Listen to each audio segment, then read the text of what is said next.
숙제 때문에 두 분이 좀 자주 이렇게 아이 숙제 때문에 싸우세요?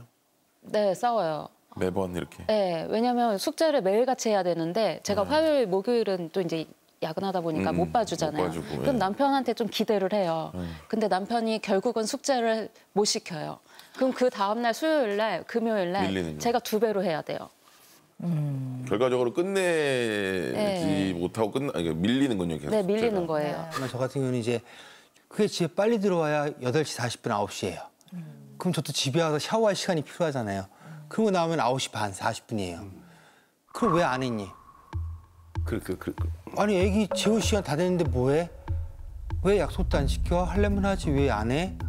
그럼 말을 하지 말던가.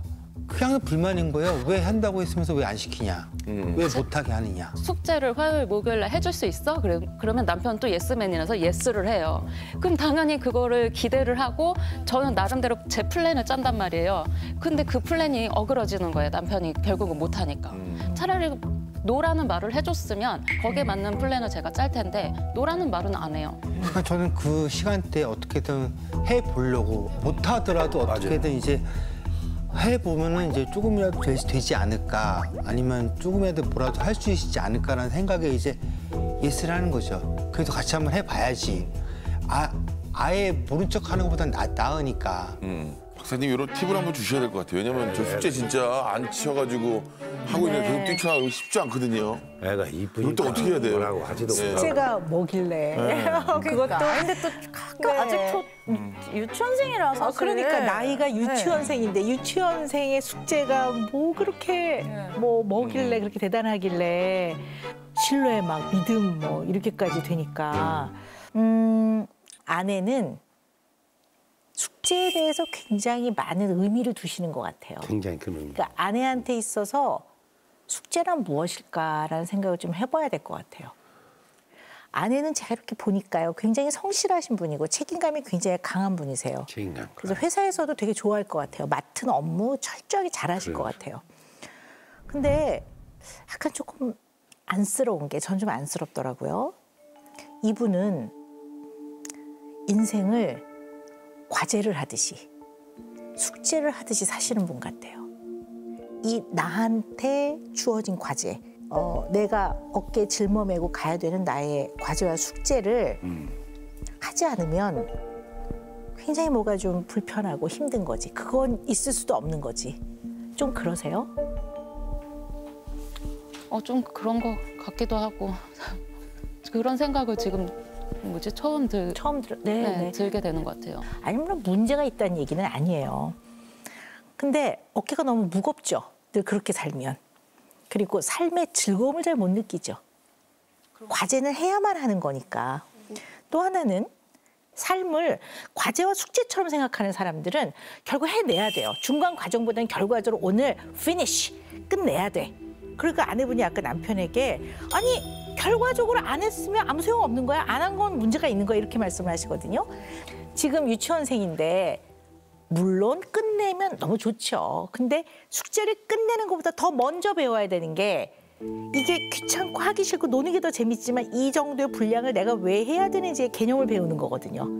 노는 게 물론 재밌지. 엄마도 그래. 아빠도 그렇고. 근데 애들은 더 그래. 너만 그런 게 아니라 다른 아이들도 다 숙제하는 것보다 노는 게 좋거든.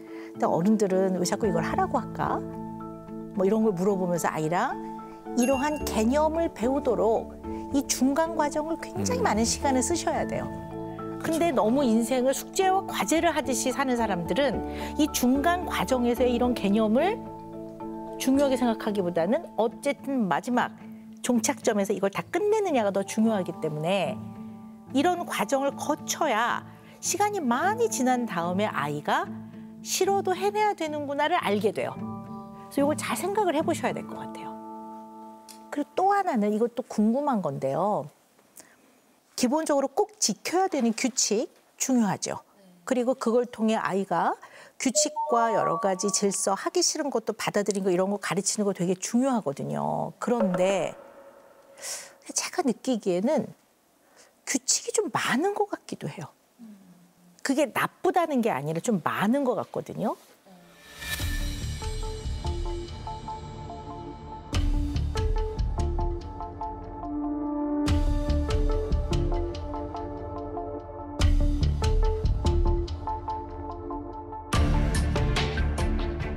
그리고 자꾸 약속 이런 얘기를 하시잖아요. 하겠다고 약속을 했는데 왜 약속을 안 지켜? 그죠? 그럼 규칙을 만들고 약속을 지키지 않는 거에 대한 굉장한 예민함, 뭔가 규칙 안에서 이걸 지켜줬을 때 굉장히 편안하다고 느끼는, 그러면 이런 면이 있을 때 어떤 생각을 해봐야 되냐면 뭔가 어릴 때 성장 과정에서 굉장히 예측하지 못하는 일들이 많았나? 예측을 하지 못하는 일들이 생기면 되게 불안하거든요.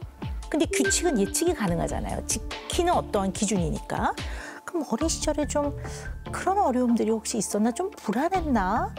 그다음에 내가 좀 힘들 땐 우리 부모님은 가장 내 옆에 있을 거야 라는 이런 경험이 좀 부족하신가? 이런 생각을 좀 하게 돼서 여쭤보는 거예요. 그러면 좀 있으십니까?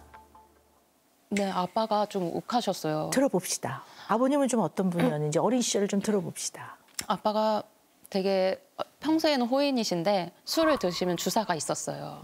그래가지고 뭐 별것도 아닌 거 가지고 엄마한테 폭력을 좀 행사하고 저는 이해가 안 돼요. 일단 아빠가 술 드시고 오면 저 일찍 자는 척을 해야 돼요. 숨죽이고 자는 척을 하면 이제 엄마랑 아빠랑 부부싸움을 엄청 심하게 해요. 막 냄비 날아가고 물건 날아가고 밥통 날아가고. 그러니까 엄마가 맞벌이를 하셨는데 엄마가 도시락을 맨날 김치만 싸주셨어요. 아빠가 술 드시고 와가지고 엄마한테 왜 애들 도시락을 그렇게 싸주냐고 뭐라고 하시는 거예요. 그럼 엄마도 나름대로 이제 항변을 하시는데 거기에 이제 이렇게 이제 손이 막 나가고 그랬어요. 제가 그래서 이거는 나는 괜찮은데 내가 그 도시락에 불만을 가진 적이 없었는데 부모님이 싸우시니까 중간에 제가 아빠 나는 괜찮아 이렇게 했는데 아빠가 뺨을 때리더라고 제 뺨을. 그래서 제가 그때 집을 나갔어요. 그런 일이 있으셨군요. 네네. 그러니까 엄마한테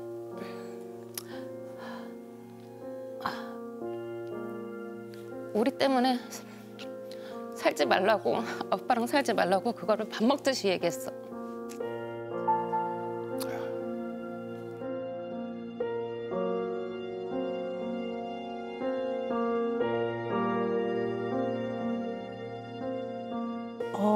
어린 시절에 부모와의 관계에서 겪은 이런 종류의 일들은 횟수가 많지 않아도 굉장히 많은 영향을 남깁니다.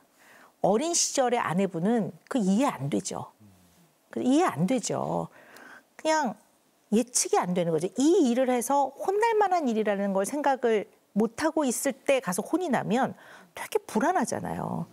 예측이 안 되는 거란 말이에요. 부모님들이 본인 화나 본인 기분이 나쁠 때 아이한테 뭐 손을 대거나 때리거나 화를 심하게 내면 아이들은 예측이 안 되기 때문에 굉장히 불안하거든요. 그래서 어쩌면 이렇게 조금 경험한 어떠한 예측이 안 되는 상황에 대한 불안감을 좀 낮추기 위해서 스스로 물론 애를 잘 키우고자 하는 마음도 많겠지만 규칙을 많이 만드는 건 아닌가라는 생각을 한번 좀 해보셔야 될 것 같아요.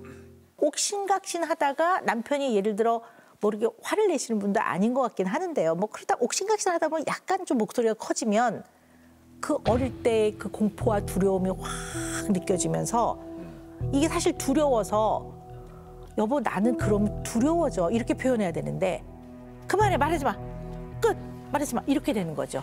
그러니까 남편은 아니 자세히 설명을 해달라고 해서 말을 하려고 하니까 또 입을 닫으라네? 그럼 나보고 어떡하란 말이야. 이런 오해들이 엄청나게 많이 생겨날 것 같아요. 네, 맞아요. 뭐 소리 지를 때도 무섭고. 그렇죠. 네. 근데 남편의 목소리가 좀 큰 편이에요. 그래서 공포심을 많이 유발해요. 그 연애할 때도 남편은 그냥 진지하게 얘기했는데 그게 약간 아빠 같은 느낌을 딱 받은 적이 있어요. 그때 제가 울어버린 적이 있어요. 그래서 웬만하면 웃으라고 남편한테 요구한 적도 있었어요. 가만히 있으니까는 웃으세요. 울면서 웃어요. 그리고 남편도 근데 욱하는 면이 있어요, 남편이. 네.